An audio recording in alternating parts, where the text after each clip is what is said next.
Well, good morning, everyone. I'm Jim Ludema. I'm Dean of the Calvin University School of Business, and I want to welcome you here today to this executive breakfast on the future of Grand Rapids with mayor, business leader, and Calvin alumnus, David LeGrand. In just a minute, my colleague Tracy Kuparis will introduce Mayor LeGrand in more depth, but first I want to open with a word of prayer and a couple of words of thanks. So let's pray. Dear Lord, thank you for this day, thank you for this food, and thank you for this community of people who have gathered here to explore the future of Grand Rapids. As we do so, we lift up this great city to you. We pray for peace to reign in every neighborhood and for prosperity to flow through every street. May your blessings be upon the leaders and citizens of Grand Rapids, guiding us to make good decisions and invest our time, money, intellect, and energy into promoting the well-being of all. And we ask a special blessing on Mayor LeGrand. May your wisdom guide his words today and guide his leadership in the days, months, and years to come. We ask this all in your most gracious name. Amen. And now a word of thanks to a few folks. First, a big thanks to the staff here at the Prince Conference Center for their wonderful hospitality. Let's give them a big round of applause. Thank you very much. Second, I want to thank the Calvin Center for Innovation in Business, specifically Bob Ames and Kristen Groom, and the Calvin Office of Alumni and Family Engagement, specifically Jeff Haverdink, for sponsoring and hosting the Executive Breakfast Series. And finally, I want to thank all of you for being here today and for your support of our students and of Calvin University. Thank you very much.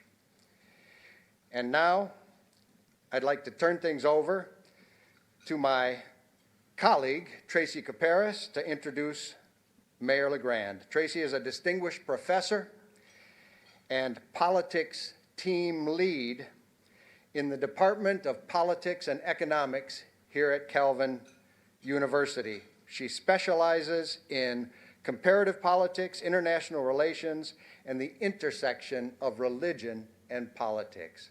Tracy, over to you.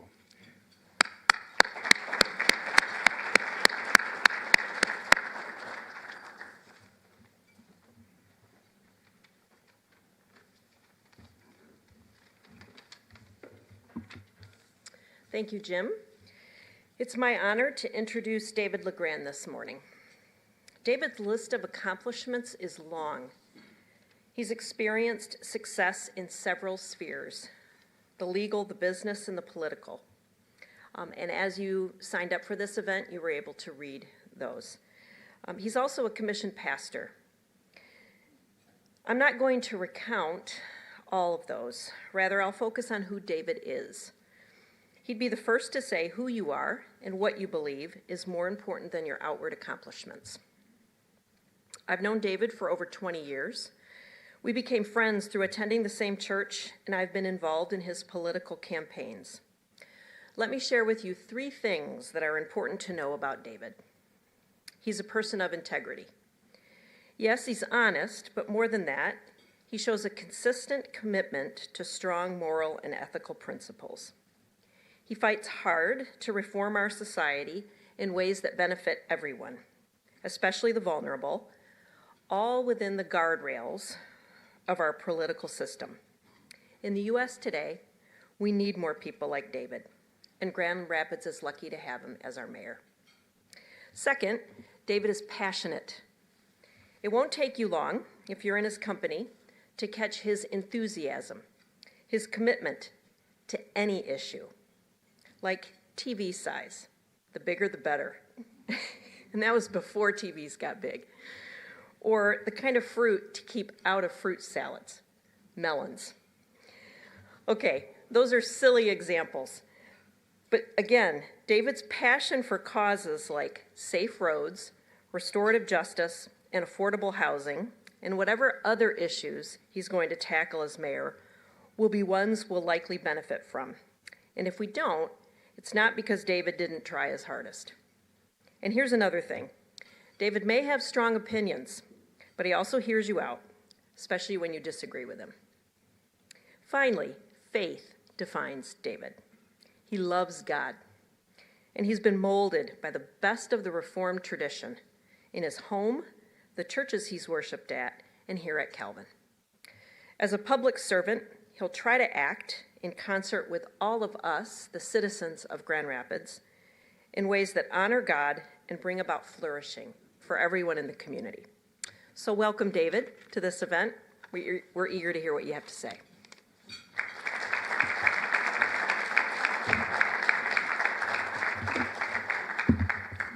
Hey, everybody. All right, let's see if I can do this. There we go. So it's more fun for me to walk around, and I'm sorry, I know there are a couple news cameras here and a couple mics, but they can listen to this too, I suppose. So it's great to see all of you here.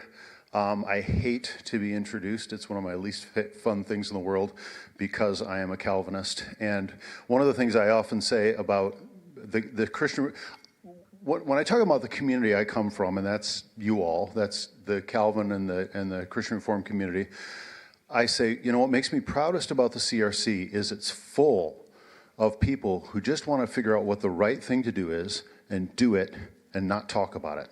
Not try to get credit, not try to toot their own horn, and I would rather be one of those people than one of the people who gets credit. And so that sticks me in this constant dilemma if you get into politics, because politics is constantly asking you to take credit for the sun rising, and you're more likely to get elected if you take credit for things that would have happened anyway.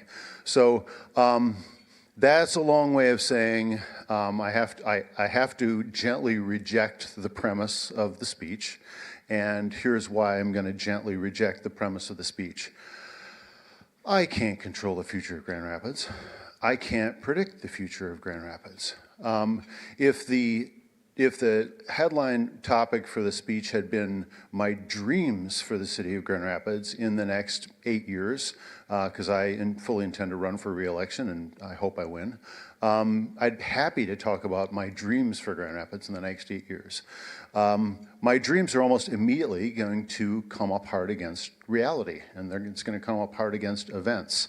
And so I have to take a couple steps back here and point out what's obvious to those of you who, I mean, we happen to be sort of, we're at least business center adjacent. So in the business world, people think about this a lot. And there are lots of studies that show, for example, that companies massively overestimate the ability of a good CEO to make a company do better or worse.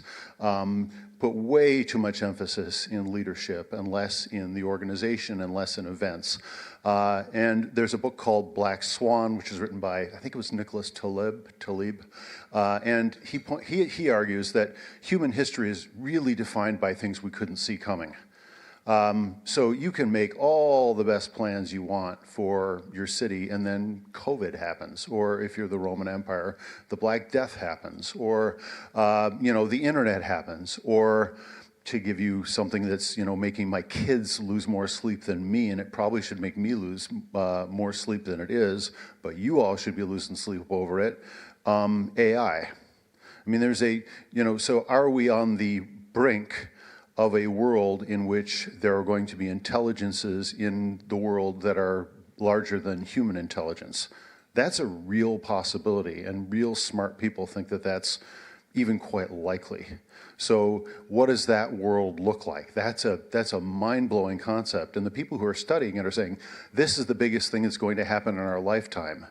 And I am working in a city where I say, has anybody in the engineering department thought about integrating AI into our operations? And the answer is, maybe we're going to talk about that in 311, which is our call response, like as though we want to get chatbots going. I mean, the potential influence of AI is massive. And I have a friend who's been in politics who said that politicians tend chronically to be backward-looking.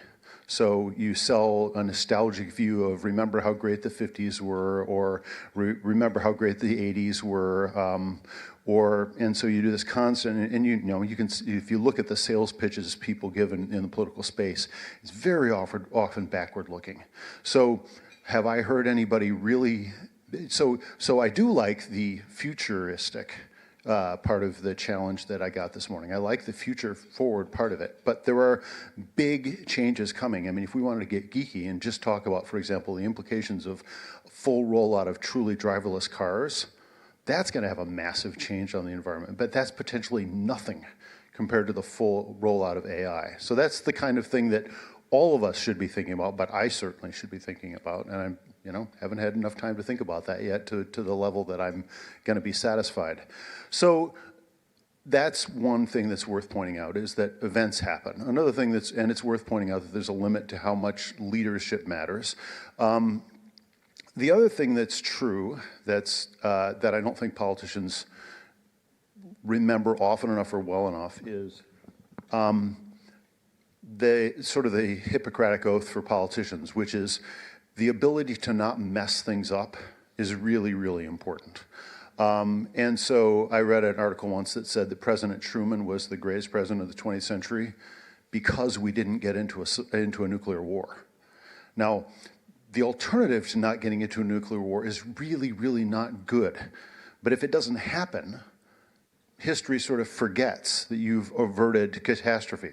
So averting catastrophe is actually a big part of properly doing the job. So how do we avert catastrophe in Grand Rapids? Well, I can tell you things that are out there that I'm worried about on the horizon. So that's all a downer way of getting to the question of what are my dreams for Grand Rapids. So it's funny, Tracy, we did not coordinate this, but she used my core word. If I'm thinking about what my dream is for Grand Rapids for the next 8 years, I would compress it to this. I hope that Grand Rapids will be a flourishing community that acts with integrity and democratic principles. Now, there are pieces inside of that, but that's the core, that's my core dream. So the flourishing part is kind of the easiest part because it's policy geekiness. So we could talk for, you know, the rest of today about things we need to do in housing. We could talk for the rest of today about things we need to do in the justice and policing space. We could talk for the rest of today about infrastructure and neighborhood development. And so we don't possibly have time to get into those issues in ways that will flesh out that dream. But those are three baskets that I think democratically, as best I can figure out, people are concerned about in our city that are the appropriate things to be concerned about. So, you know, if people were concerned about feral chickens, I wouldn't make that my top priority, even if everyone in town was concerned about feral chickens. I actually had a colleague on city commission who started trying to get people worried about feral chickens in Grand Rapids, and he was against chickens and backyard chickens. But that's another story. So I do think that Grand Rapids has got some real opportunities right now, and the fact that we are a place that we don't want to screw up is really great. It's great that we have a town that's functioning very well, that people want to move to. We seem to be Michigan's success story and maybe the Midwest success story, which gives us an opportunity to move from a nice place to live to somewhere that can do some things that are potentially really transformative. Now, there's an opportunity there that's much bigger than Grand Rapids, and at the risk of undercutting my instinct to not brag, I want to tell you one of the things I did in the Michigan legislature was I wrote laws that made us the first state in the country to automatically expunge not just misdemeanors, but a fair amount of felonies for people. And so about 1 million people in Michigan have now got their records cleaned up automatically, which is huge for employment opportunities, for helping people get better jobs, but also better housing. So yeah, don't need to clap. But anyway, the reason I'm telling you this is because it was great that we got that done in Michigan, but 9 states have copied us now. So states watch what other states are doing. So the stakes for Grand Rapids doing great things is that other cities may copy us. So I'll give you a single example. I would love to have Grand Rapids get to a place where we actually can commit to investing in enough renewable energy sources to displace all of the energy use inside of the city limits, commercial and residential. I think that's doable. I could show you the math afterwards, but that if we did that, then cities like Lansing would say, I hope, well, why didn't we do that? Like Grand Rapids pulled that off. Or, you know, Laredo, Texas would say, well, Grand Rapids got all of their energy needs provided by solar. Like, why don't we do that? So we could have a ripple effect if we did not just par for the course in renewable energy investment, but if we actually did something that was a national model. So I hope, you know, so it'd be good for us, but good for the world if we could pull off that one thing in that space. So there are opportunities in renewable energy, there are opportunities in infrastructure and development, and a lot of that is go look at, I don't know, Amsterdam, and then come back here and look at Grand Rapids and ask yourself what are the critical differences between the two. So a lot of this stuff I'm not making up. A Grand Rapids that's a lot denser, that's a lot more pedestrian friendly, that it's a lot more cycling friendly, just turns out to be a better city. And lots of good urbanist, there's lots of good urbanist thought out there about all of the benefits you get from those things. So that's another thing I'm hoping to work on. And I'm also hoping that we can work on doing and delivering justice better. When I've been having, sorry, I'm going to interrupt myself here. I started a rolling town hall mechanism called Mayor's Mondays, and there's a website called mayorsmondays.com. And every Monday night we have a town hall where we discuss these big basket issues that I'm starting to flag for you. So right now this month we are talking about justice and policing. And when I introduce that to that town hall, I say, you know, in downtown Athens in 400 BC, people were talking about justice. They were talking about how do you produce public order when people get together in a community. Like, you don't have to have public order if we live in a cabin, if we all live in individual cabins in Montana. But if we come together as a city, we have to figure out how to do that in a way that makes people feel safe and comfortable and provides order, right? That's not a new problem. It's not a problem we're going to be done talking about at the end of my 8 years of being mayor. It's something we have to talk about again and again and again. But if we talk about it again and again and again, maybe we can do better. And maybe we can be an example for other communities of not just how to do justice, but how to move through that discussion process. So when I think about Grand Rapids flourishing, I think about justice and policing issues. I think about housing opportunities. I think about infrastructure and development opportunities. And so those are the three big baskets.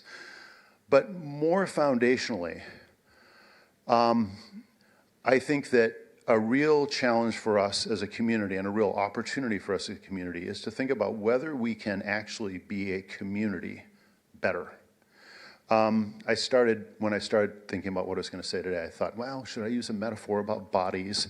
And I thought, well, you could say, you know, the bones of a city are public safety and education. And then I started to think about what the organs would be, and then I thought, that's too tortured a metaphor, and then I'm just going to be trying to stuff things into a metaphor and make the metaphor meet the topics. But I did think, okay, what would the skin be? And the skin of the community, I think, is being in community. The thing that holds everything together well is how well we actually do being in the business of being together and being in community. So this is a great subset of community. This is awesome. But how we do community is a big challenge, and it's a big macro world challenge, right? Unless you guys have not been paying attention to trends at all, you all know that not just in England right now, they have a ministry of loneliness because they have figured out that there's a growing epidemic of disassociation, disconnection, and loneliness. It's a big enough deal they have a ministry for it in England. Well, we're not immune. America is becoming a lonelier nation. We are becoming a lonelier people. And whether we can figure out ways to counteract that problem, that's obviously a challenge for the church, right? And it's obviously an opportunity for the church. I mean, when I talk to lonely folks sometimes, I often bluntly say, look, can you just go find a church to join? Because the rules are, if you go, they got to take you. They're not gonna give you a test.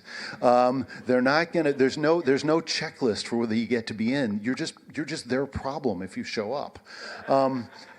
Which is how the church ought to work, right? I mean, that's the beauty and the strength of our vision of what the body of Jesus Christ means, right? So how we instantiate those kinds of values as a community is really, really important.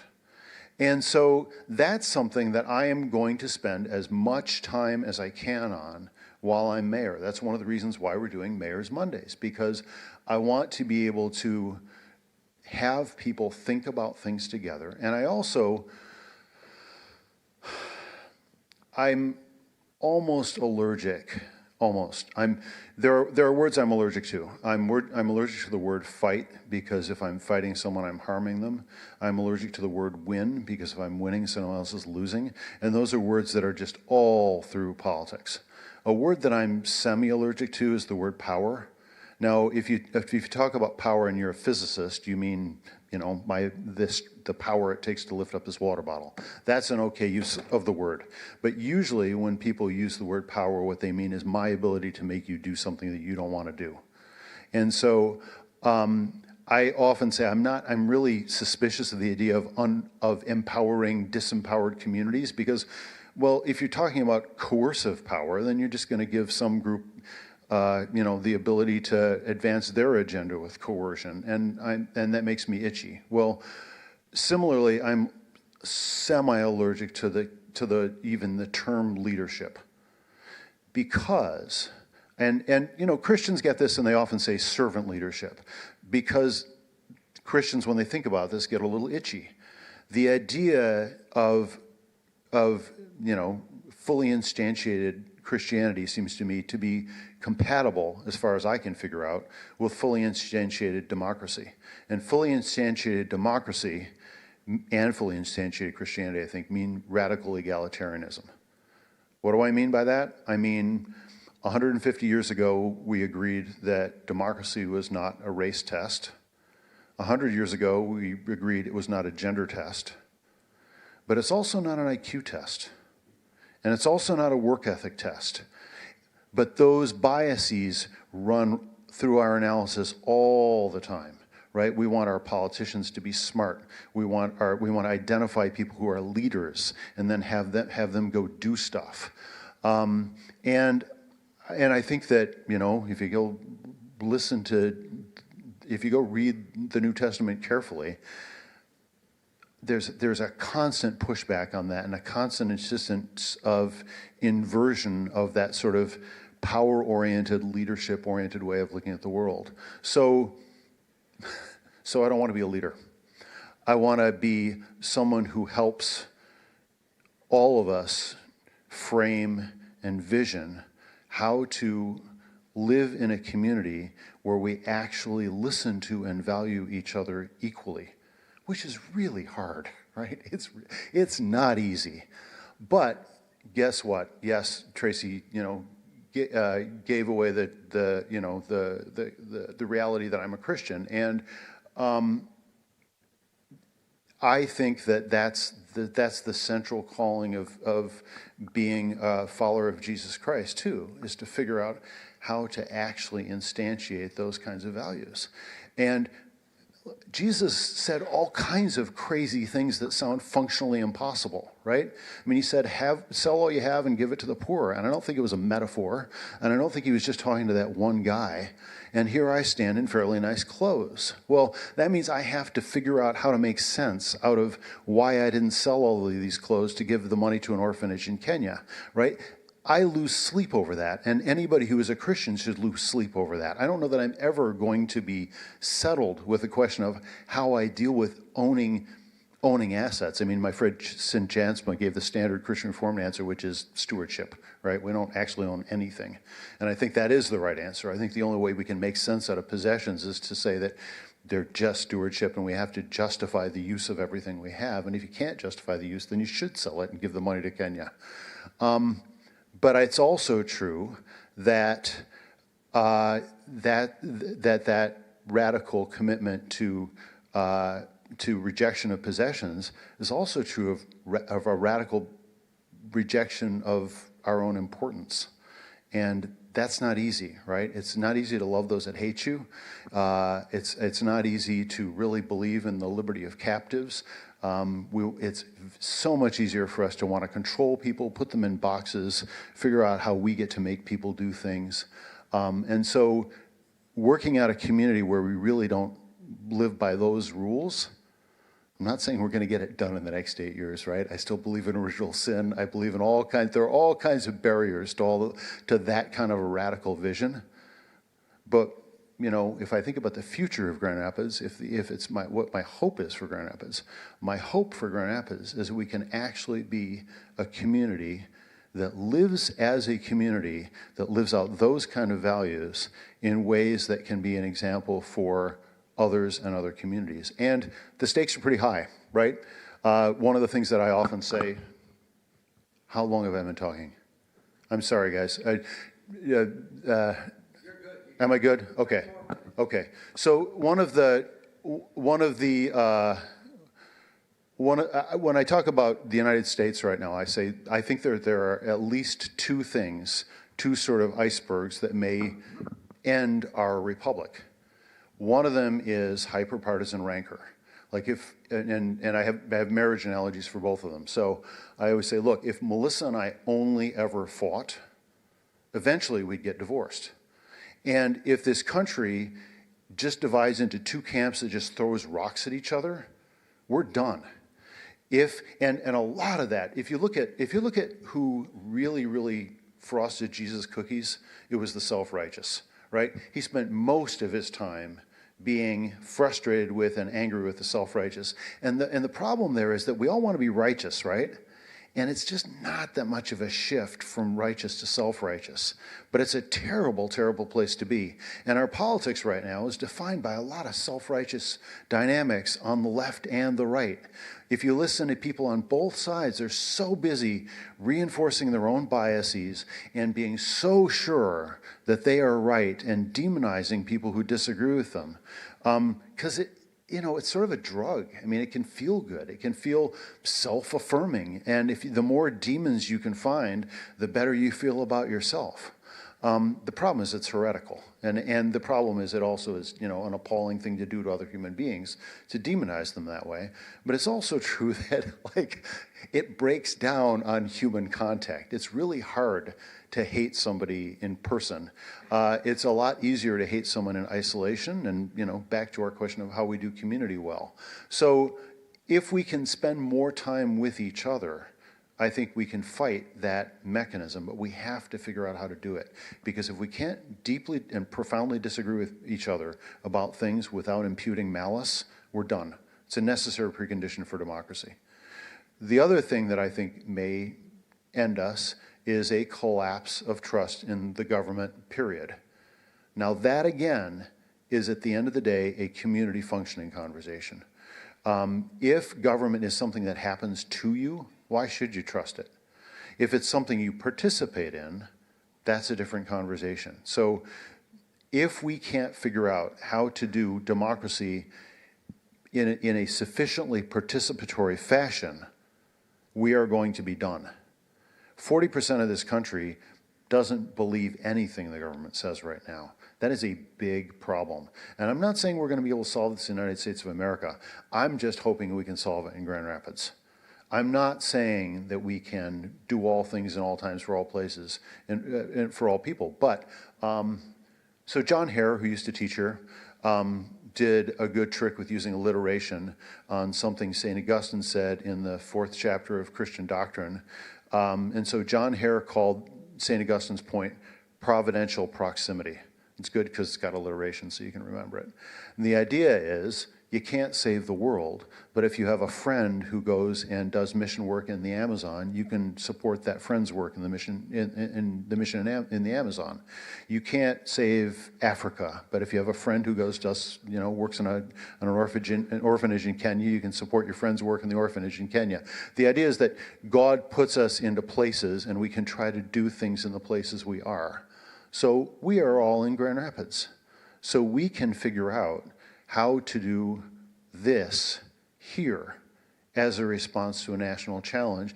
And maybe that's a scale we can wrap our brain around, right? I mean, Grand Rapids is a knowable sized city. It's a city that's small enough that, someone who went to Calvin College wound up being the mayor, right? So I got to be here having this breakfast, talking to you all, because I'm part of this community, and that happened. Like, I wouldn't be the mayor of New York if I was in New York. It's too big. Like, what are the odds of becoming the mayor of New York? Grand Rapids is a manageable sized city, and if you knock enough doors in Grand Rapids, they let you be mayor. But it also means that all of you can know me without too much trouble. All of you can participate in government in a meaningful way. All of you can participate in the community that you can map out in Grand Rapids in a way that can make a measurable difference. So I think we have an opportunity, and rats. I had his name when I went to bed last night. The early American preacher who talked about America as a city on a hill. Was it Jonathan Edwards? Okay. So, yeah, you might be right, but I'm not quite sure. Somebody look it up on their phone. It could have been Edwards. It sounds good. But anyway, if the metaphor of a city on a hill can be problematic if the metaphor turns into arrogance, right? If it's look how great we are.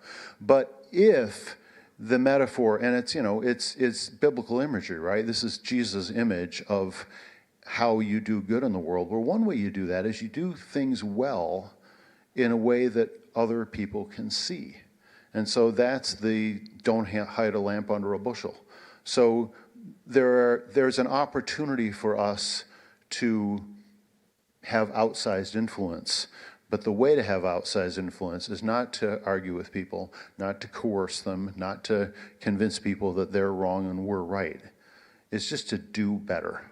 So if we can flourish, if we can instantiate democracy better, if we can figure out how to live in a community where we actually value everyone's voices equally, regardless of whether you think they work as hard as you, whether you think they're as smart as you are, whether you think that their lived experience is as important as your lived experience.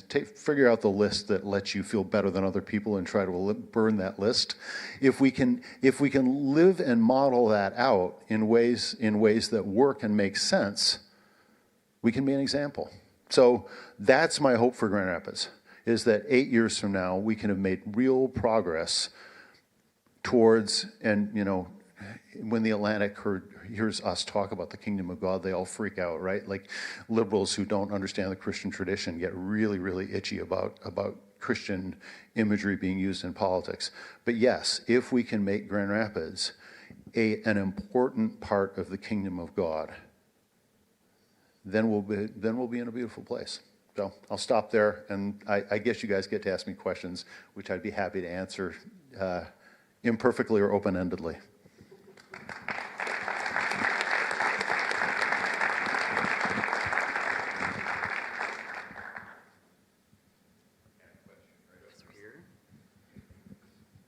Thank you very much. Actually, not a question. You were right. It was not Jonathan Edwards. It was John Winthrop.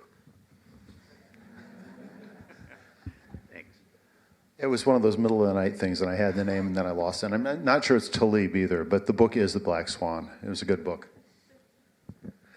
Thank you very much for your talk. I wanted to ask you, I really like your vision of local, everybody involved, we're building community. I wanted to ask you if you know about this organization called Strong Towns.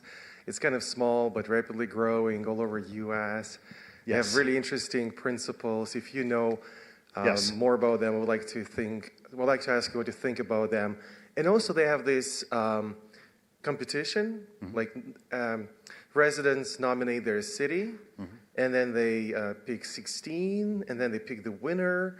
And a couple of years ago, the winner was Traverse City, and before that, or after that, Muskegon. I'm just wondering if anyone nominated Grand Rapids. Do you think we should run this year? Thank you very much. Sure. Well, I always, again, one of those things I get itchy about, when I was in the legislature, people would come up and say, well, if we don't get this, battery plant, Indiana will get it. And I'm like, I'm not at war with Indiana. I don't wish ill to the people of Indiana. Like, if a good goes somewhere else, why is that? That's not inherently a bad thing. So I'm happy for Traverse City, and I'm not all that interested in like winning money so that we get money so that somebody else doesn't get money. But I am engaged with the Strong Towns folks, and let me tell you this, one of the things that I've been saying a lot about the Mayor's Mondays mechanism is, and I'm a self-critical liberal, or I often say I'm a grumpy liberal, so I spend much more of my time being critical of the left than critical of the right, because I want my side to do better, to the extent that there is a side, and to the extent that I have to choose a side. So one of the things that I say about liberals often is that they have this mechanism of thinking that if there's a problem, then you should hire a bunch of people in government to fix it for you. So, so if you want bike lanes in the city, you should hire a director of bike lanes. And my reaction to that is there's always going to be more brain power in the community, and there are always going to be more ideas in the community there, and they're possibly hireable inside City Hall. So, for example, Strong Towns cares a lot about cycling. There are lots of people in the community who care a lot about biking, and some of them are in Strong Towns, some of them are in a group called Friends of Slow Streets. Lee Hardy, who is a philosophy prof here, lives and dies on thinking about biking. Well, why would I not want to use Lee Hardy? So Lee Hardy is in fact part of, this Mayor's Mondays, we got 3 thematic groups. So we talked about housing last month, we're talking about justice this month.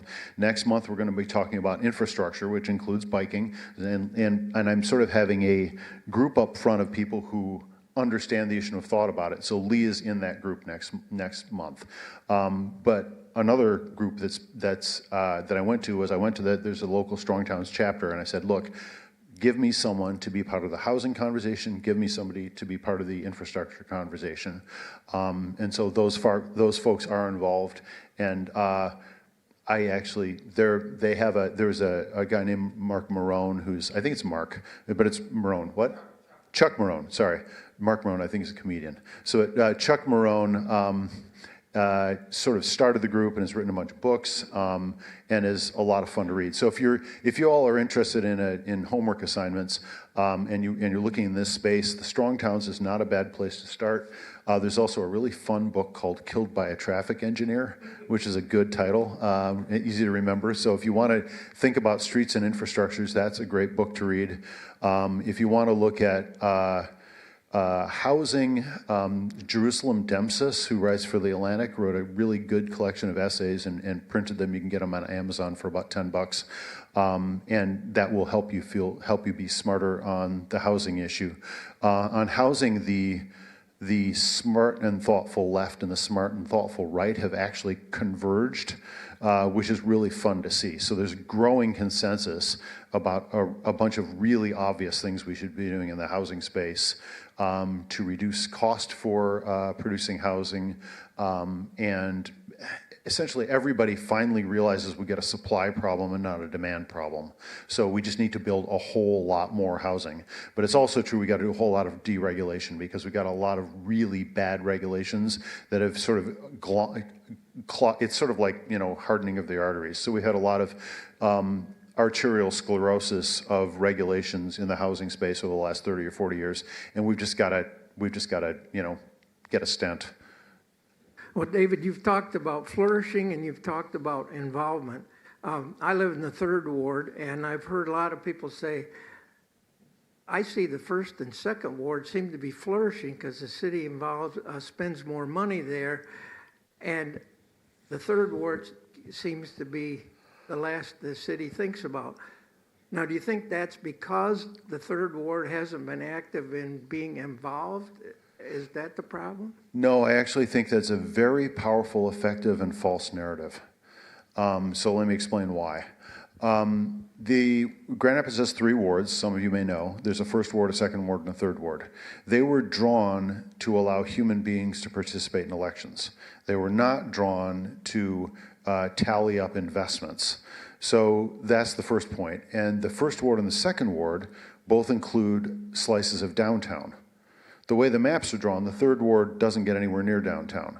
So if you say, first of all, if you say investment, and by investment you mean building buildings, lots more buildings are being built downtown. If you disaggregated downtown from the first and second ward, you'd wind up with a very different narrative.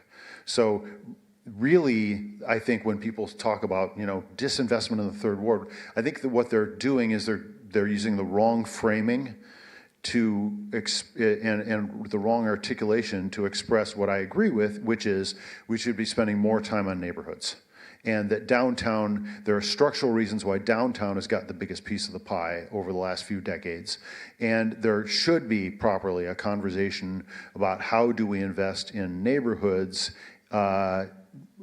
give more emphasis to that. So when you ask that question, well, for example, and often the other thing is that because people have perception lags, there's often a perception that, for example, most of the black population in Grand Rapids lives clustered around, and I'll just be very, very sloppy here, clustered around my first house, which was roughly Franklin and Eastern. And it's true that in the 70s, that was the predominant black population center in Grand Rapids. Now, and it's in 1970, there was virtually no black population west of the river. That's not true anymore. So there's a large black population on the west side now. And so if you're worried about racial equality and fairness and all those things, which I am, you should be tracking where people actually are now, and you should be tracking problems of poverty and disinvestment, and those are often true. So if you look at the most troubled census tracts in Grand Rapids, there are 11 of them, and 7 of them are on the west side. They're not in the third ward. So that's another partial answer. The other final answer is that disentangling, like it or not, we live in a free market society. And so when people talk about investment in the third ward, I've seen no data that shows that there's been some secret bias to spending more money on repairing roads in the second ward than in the third ward, or in picking up trash in the first ward than in the third ward. So if you're talking about government activity, if there was bias and somebody could show it to me, I would fix it. If what you're saying is more people are opening businesses on Bridge Street than at the corner of Eastern and Burton, that's true, but that's not a self-evidently easy nut for government to crack, because government's not in the business of starting barbershops, right? We're not. So there are some things the government does, and there's some things the government can hope to lay the table for, facilitate, and so, creating a context for a neighborhood business environment to work is something government can do, but it's not in the business of starting barbershops or grocery stores or whatever, or building apartment buildings for that matter, by and large. Now, do I think that there's potentially a bigger role for the government in investing in and acting in the housing space? I actually do. But historically, it's not something the government has done very much, very directly. So do I think we should be concerned about instantiated economic equality? Absolutely. Do I think that there are huge persistent effects of race and class in Grand Rapids? Well, we're in North America, right? Like, we're no exception to those general rules. And some of you may or may not know this, but we have shocking economic disparities along racial lines in the United States. So the average black family in America has about 10% of the net worth of the average white family. So if you do things like don't tax inheritance, which we fundamentally don't do unless you have an inheritance over $11 million. So like the comfortable middle class just gets to give all their money to their kids when they die. Well, if you do that, then you're just perpetuating wealth in the hands of the people who already had the wealth. And if you don't use progressive taxation, there's good economic studies on this, that over time, capital accumulates in fewer and fewer hands, which is why, if you look right now, you could get more than half of the world's wealth on a bus. I mean, there are like 84 people who own more than half the world's assets. That's a little weird, right? Even Mark Zuckerberg said, I don't think there should be a category of billionaires. Like, I just don't think that's a great idea for the world. careful observers, it's really hard to justify that much concentration of wealth. And there are really good arguments that America is at the risk of tipping over into an oligarchy. I mean, see Elon Musk and what he's doing this morning for details, right? Like, who elected that guy to go dismantle the United States of America, right? It's mostly because he's really rich that he gets to walk around like a bull in a china shop. Well, that doesn't look like democracy to me. So, the corrosive power, this is a whole other conversation, right? But the corrosive power of money in politics and as an existential threat to democracy, I think it's hard to overstate that. I think that's maybe the biggest threat to democracy is the corrosive power of wealth. Thank you. First of all, thanks for being here. I'm so happy to have come this morning and heard your presentation and speech. It's refreshing. Thank you. In the world of communities and local government, we often try to have big projects, right? City of Grand Rapids is no exception. We're working, I think, in joint with Kent County on the amphitheater. I think it's called the Acrisure Amphitheater. We're redoing the entire plaza in front of City Hall. Speak to your position on big projects and this propensity to, want to come in and make big splashes. Sure, easy, happy to. So I said I'm a grumpy liberal. I'm also sort of a grumpy politician, in case you haven't figured that out yet. So one of the characteristic problems of politicians is they like big, bright, shiny objects. So the thought experiment I always have is if you can announce that that a plant is open that has 2,000 jobs at it, nobody thinks very hard about whether those jobs are going to be automated in 5 years, how much they pay. But every politician's going to line up around the block to go cut the ribbon at the 2,000 jobs. If you open 1,000 barbershops with 2 employees in each one, there's no ribbon cutting. Governor Granholm the battery plant in Big Rapids, they were literally going to give $700,000 per job to Ford for opening that battery plant. I was like, I got a business in town. Where's my $700,000 per employee check, right, for maintaining my businesses? So we have a real bias towards bright, shiny objects. Now, what I've said about the amphitheater, if we want to talk about that for a second, and then I'll get to the other thing, is I hope that the amphitheater, think of it as a seed crystal for a new neighborhood. So if I could wave a magic wand and get rid of the 131 between M6 and the parts north where it connects, I would. Because Grand Rapids now has a collar. Now that we built the M6, we got a ring road. Ring roads are better for cities. So if we could get rid of the crisscross of death in the middle of Grand Rapids, I would. That's tough. If you want to take a crack at it, feel free. But it's tough. Like, who wants to live next to the 131? So then here's another question. Do I want to live in Wrigleyville? No, I don't. But people do, right? 25-year-olds want to live around in a sports bar neighborhood and watch games off their porch, whatever. Like, Wrigleyville works.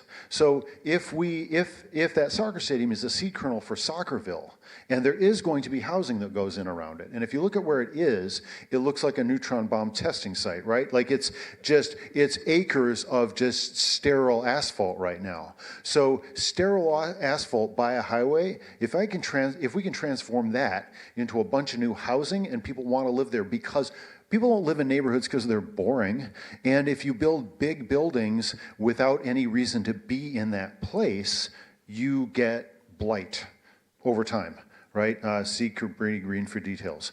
So you want to build neighborhoods, and neighborhoods are allowed to be and should be funky, weird, and different from each other. So I don't live in Heritage Hill because I hate Ottawa Hills, and people don't live in Ottawa Hills because they hate Creston, right? They're all different neighborhoods, and they all got fun things about them, right? Easttown's a fun neighborhood. So if we can build a neighborhood that I don't want to live in, but other people do, down by a soccer stadium, then I'm going to feel like that's a win.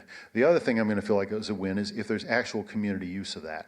So the 25 home games by a bunch of professional soccer players that rich people come in and pay tickets to watch, I'm not that excited about that. Like, there's no harm in it, I guess. But what I'm really interested in is whether, you know, the Ghanaian Soccer League is going to be able to play the Eritrean Soccer League at that stadium and use it on the 300 odd days that it's not a home professional team event, right? So community activation of that space is something that I am really going to be keeping an eye on. That being said, I think that I mentioned housing briefly. I think the best opportunity we have in housing in Grand Rapids in the next 5 to 8 years is what's called ADUs, accessory dwelling units, which basically means converting garages into housing units. And that has got a lot of good characteristics, and I'll just name one. BlackRock Capital is never going to be buying my garage.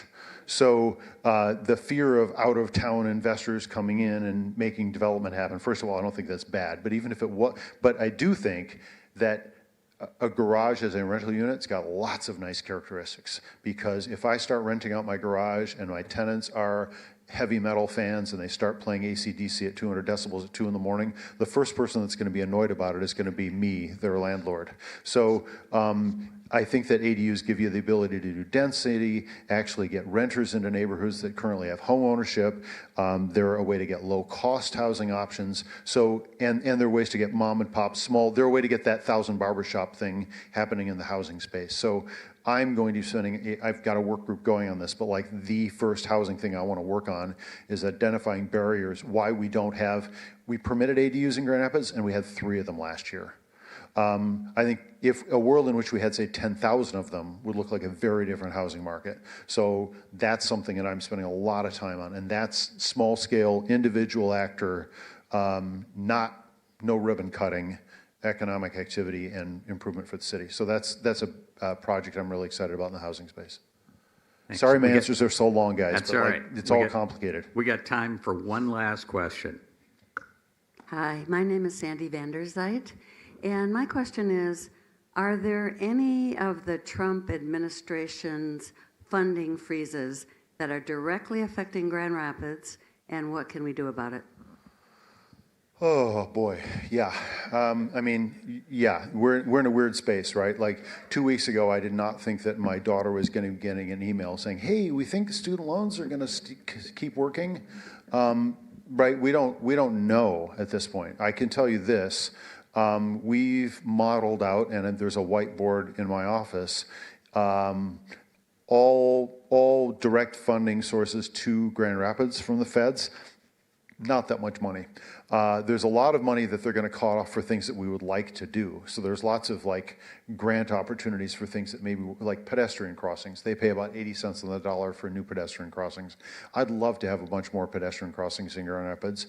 And if we're not going to be able to get any more grants from the feds on that, we're not going to be able to get any. So there's a lot of things that are like, hey, we hope to do a new good thing, which now may not be possible.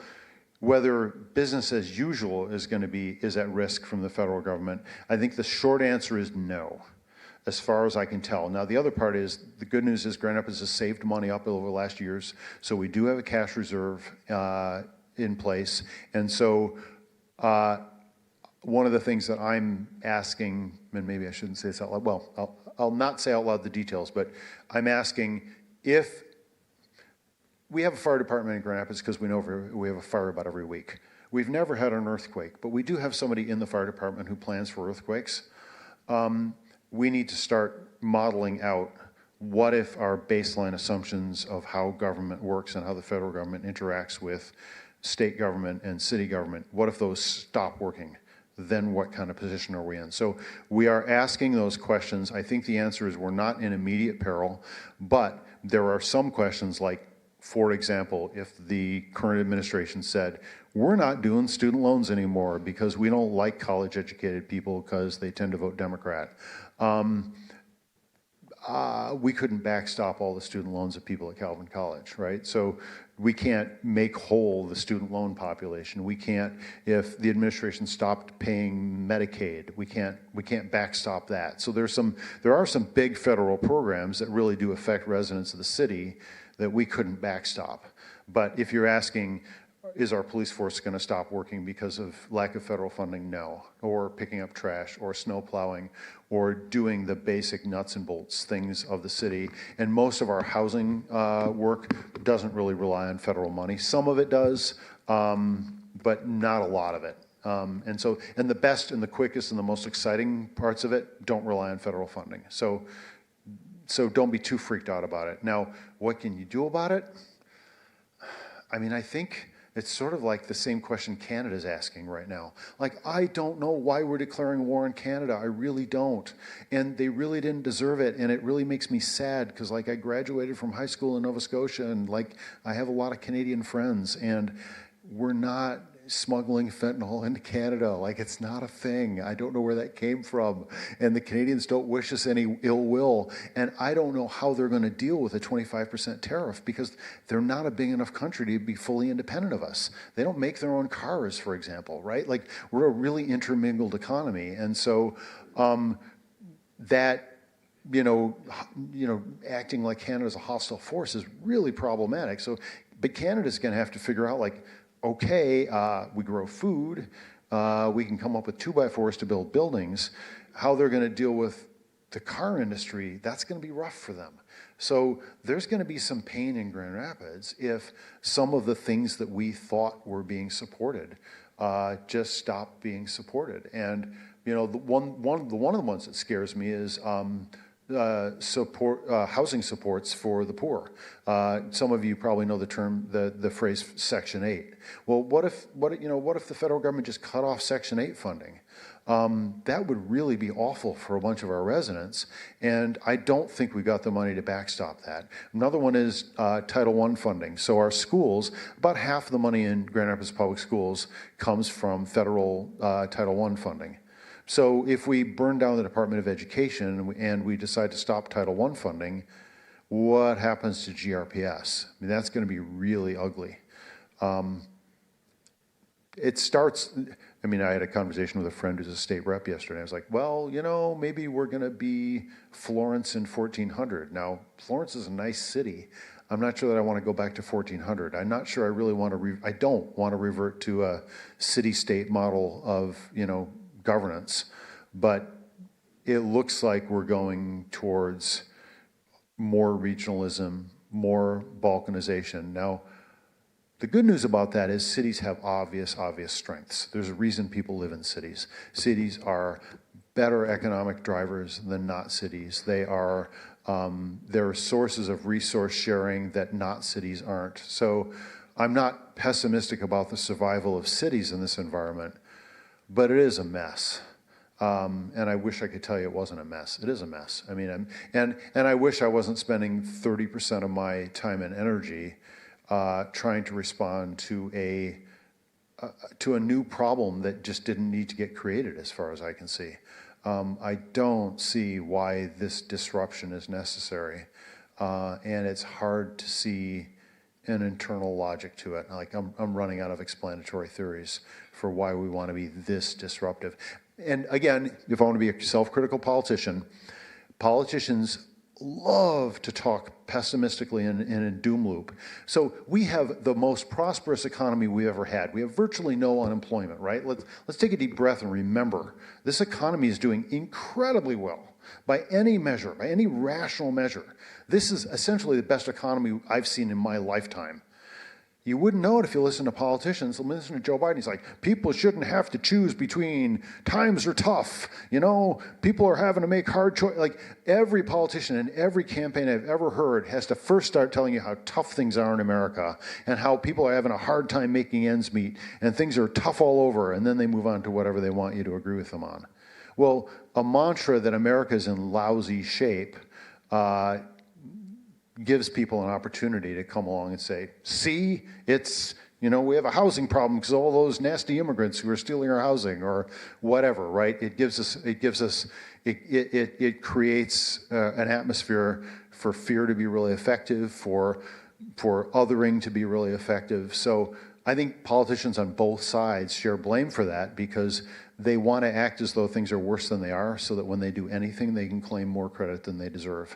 That's just one of the nasty, toxic dynamics of democracy. Democracy is a terrible form of government, except compared to all the alternatives, right?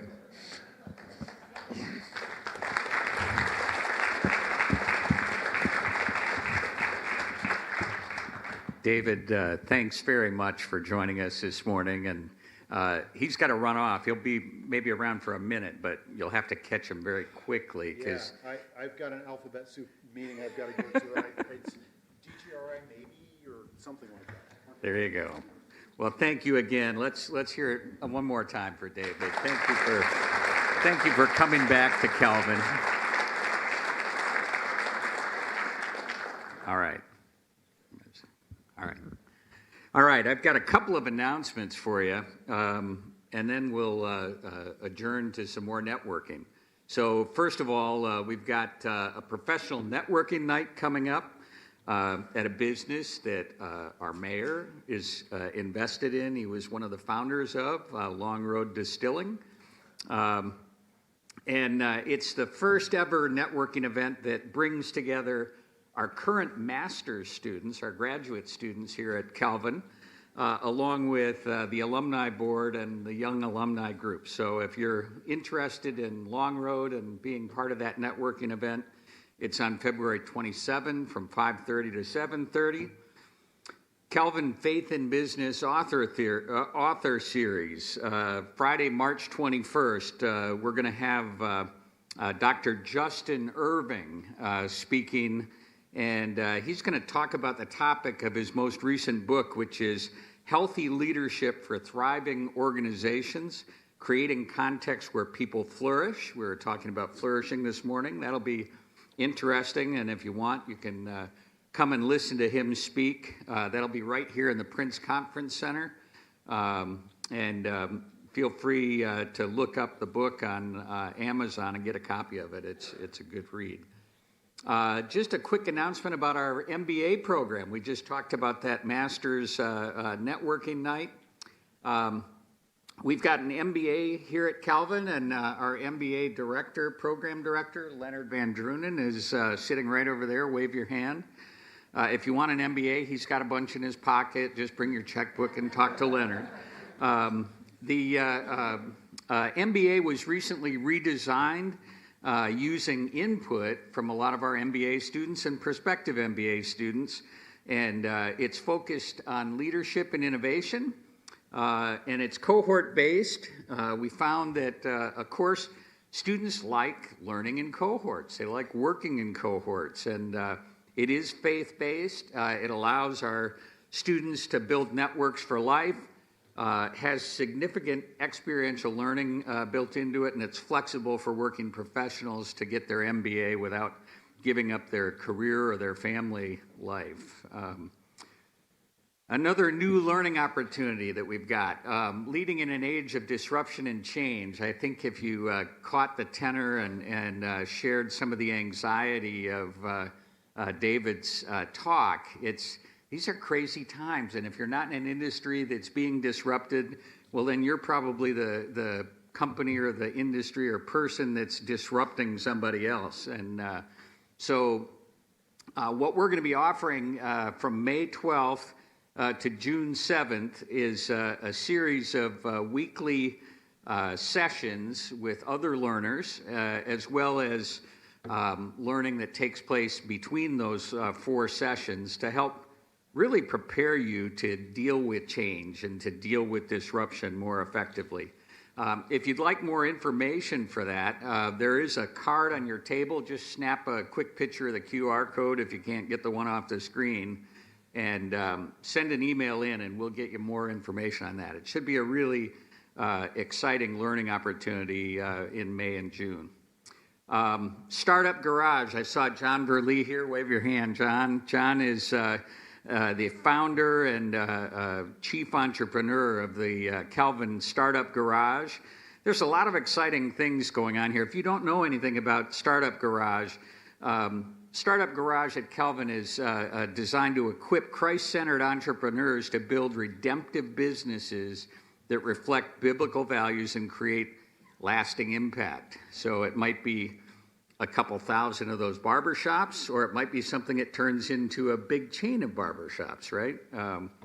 Anyway, what he's been doing this year, which is very exciting, is they've been bringing in speakers who are entrepreneurs from just around the area and around the world, actually, that are coming in and speaking at our School of Business. And we actually have a Calvin graduate speaking tonight, Leanne DeCraig, who founded College Cupcakes. And it would be really interesting to hear her talk about how she turned this side hustle into a thriving business. But a lot of other great speakers. So join us if you can for that event tonight, and look at the calendar up there for some of the other events coming later in the semester.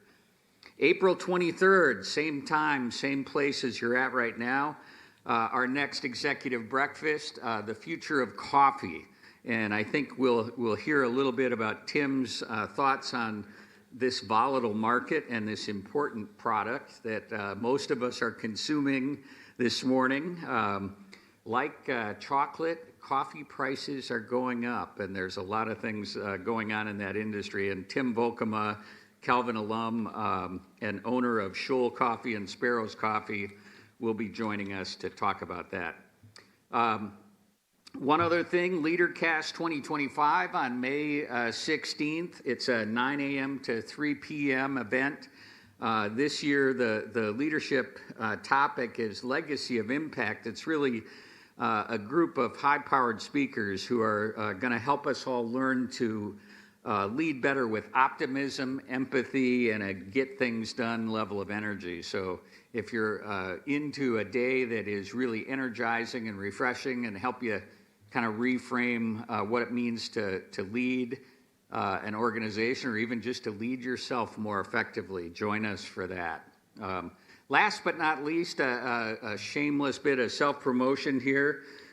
We've got an awful lot of students here at Calvin, and a lot of them are studying business. And if you're wondering about any of the details, ask our dean, because he'll tell you how much we've been growing in our enrollment, not only at Calvin University, but in the School of Business. And one of the ways that people in the business community and leaders like yourselves can get engaged with these students and take advantage of young minds and different points of view is to sponsor a CAP project. Now, a CAP project is a Calvin Action project that is taught as part of the curriculum for our business majors, and the students do a number of different kinds of projects throughout their time here, but it gives them real-world experience. They're doing hands-on project work with business leaders. Now, a couple of our client companies and organizations are actually here in the room, and I'm going to call you out. Just raise your hand if you're doing a project this semester, or if you have done one in the past.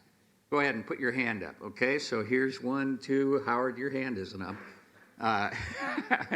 And Brian, yeah, and I was having a good talk, but those folks have learned the value of getting fresh eyes and young talent kind of looking at your problems and doing research for you and making recommendations that might actually surprise you when you get them.